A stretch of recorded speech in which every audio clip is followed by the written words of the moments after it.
Well, good morning, everybody. Standardized testing, it's an exciting and a little bit of a crazy time right now with that. As you all know, the new SAT has been unveiled, and the first batch of students has gone through that process. I still call what is now the old SAT the new SAT, as we've come back to the 1600 scale.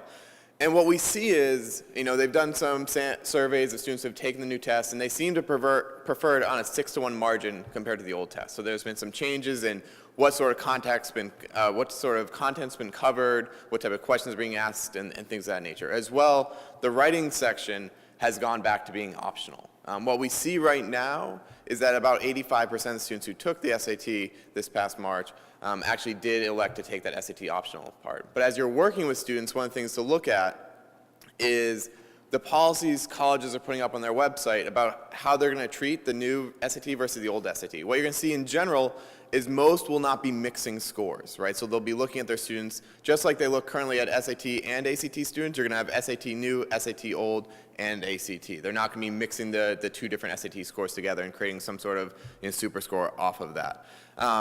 You're going to see a lot of different approaches to the writing section. What you see right now is I'm seeing the majority of colleges are saying they're not requiring that writing section. But again, because students have been taking it before, they've been preparing for that as part of the old SAT, they're choosing to do that as well. And some colleges may be using that for placement, right? In the United States, we use the SATs and ACTs often for admission, but also sometimes for placement into certain math coursework and English coursework, things of that nature. Now, standardized testing is a very hot topic in the United States right now as well. Just because of what you see is we've got students who are applying to 15, 20 schools, and cost is a concern. They know that the students are sending out, scores to all these different schools they're applying to. Those costs add up, and then you add an SM prep, it gets to be a point where they're getting viewed negatively as testing agencies. And there's a lot of pushback from political leaders as well as school leaders in that regard. So what we saw from the students who took the exam this last time is over 50% of them have done some sort of prep getting ready for the exam. And this is something, when you look at the population that's applying and they're writing these exams, and you compare it to Canadians, this is where Canadians sometimes have to do a little bit extra work, right? Right now, over 18 different states in the United States are actually requiring the students to do the ACT as part of their curriculum, right? So that means they're getting that education all through their 4 years of high school. Versus here, many of those students are in the minority that they're taking the standardized test because, they're looking to go to the US versus many students are looking to stay here in Canada. You also see the development of test optional policies, right? And I come from a school that's recently made that transition where we looked at a lot of our data of what sort of things could we look at and understand how students were successful once they came to college and what role did the SAT play. And that gave us the confidence to say, we no longer need to have this, right? We were putting a lot more weight on that high school transcript, that curriculum, and be able to move forward. Now, we still accept if they want to send it, and right now we saw about 80% of our students still chose to send those scores.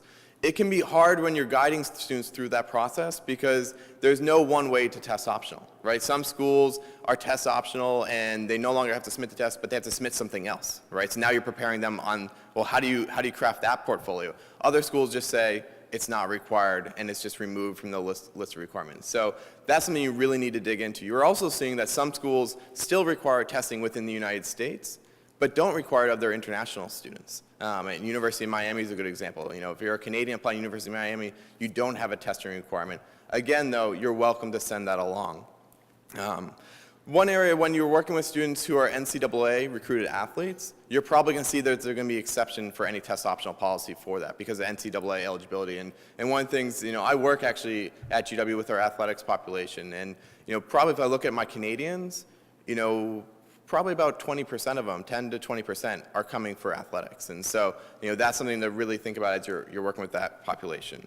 I also want to touch upon AP exams, right? AP and IB are more curricular things, and we're not using them as much in the admissions process, but they expose students to rigor, right? And there's something that we're able to see as a positive attribute as we're trying to understand from that holistic side what a student's been exposed to.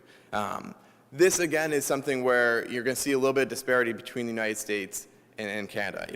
This last year, there were about 17,000 Canadian students that took about 26,000 AP exams. Compare that with 2.3 million students in the US and about 4.2 million exams in the US. Here in Toronto and in the Ontario area, it's about 8,000 exams were written. The great news about that is the average score was about 3.58. Right, that's a pretty high score compared, to the national level data, and it means that those students, if they are coming to a U.S. school, are likely to award credit, and it's going to help speed up their completion towards their degree. Many schools usually set the barrier and threshold for AP credit at a level of 4 or a 5, and I think you'd see very similar data on the IB side as well.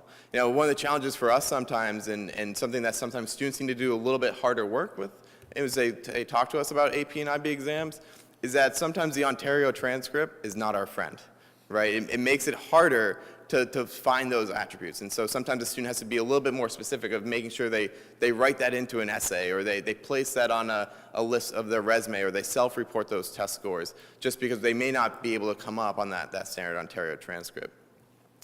I think as we go through the next year, we're going to see a lot of adjustment, right? We're going to see students adjusting to this new SAT, really trying to figure out where it fits and how they're performing, and what sort of prep work they need to do to get ready for it. As I said, over half the students that took the exam this past spring did some sort of prep work, right? And that's something where when you look at students in the United States, they're probably not even thinking about the fact that their curriculum is a little bit influenced by that. They're talking about prep work they've done outside of class. And so, really helping students think about, how do I get ready, and what's the right approach for me to go through this process? Now, before I leave, I just want to talk about its role in the admissions process, right? And you heard Julie talk about holistic admissions. That's one of the things that allowed us as an institution to say, we no longer need this. But there are definitely schools that will set very clear thresholds and barriers, that you must have an ACT above this level or an SAT above that level. And so as you're working with those populations, you're able to understand what are the targets and what do I need to